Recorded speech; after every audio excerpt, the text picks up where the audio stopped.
Okay, I'm looking at some of the log sheets that I keep. Henry Bryan keeps his blood sugars under tight control by carefully recording any ups and downs. So that when I went back in to see my doctor, we could look at what was transpiring and try to figure out ways to adapt my treatment plan to make things better. Actually, you have to tell me, are you going to have half a cup cooked or a whole cup full? High school pals Truett Stubbs and Bob McDonough are getting a refresher course on the impact of carbs and sodium on their type 2 diabetes. All three are using expert-approved ways to successfully manage their disease. Hello, Mr. Bryan.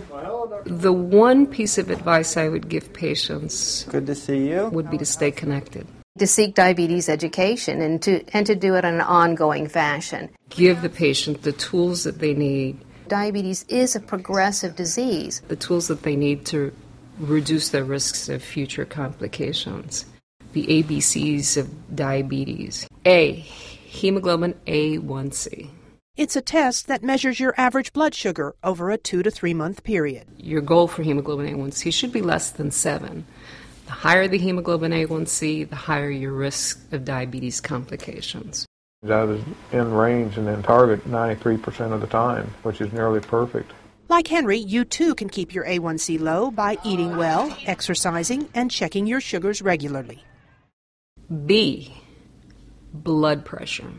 Your blood pressure should be 130/80 or less. Having diabetes puts you at a twofold increase of having a heart attack or a stroke compared to someone who doesn't have it. It's only 2 grams of carb, but it has 1,320 milligrams of sodium in 1 tablespoon. Bob McDonough controls his high blood pressure with medication and by watching his intake of salt. Exercise is also key. Thank you for pointing that out. C, cholesterol. Bad cholesterol.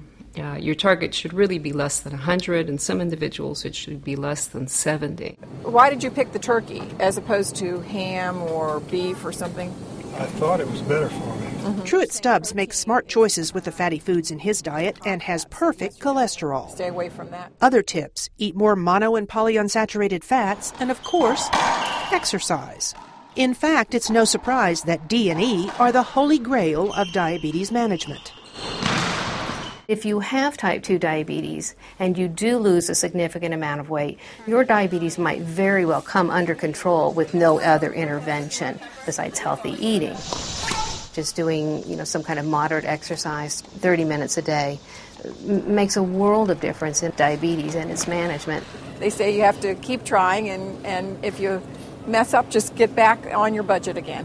By following these simple ABCs, the message is clear. All diabetes can be managed.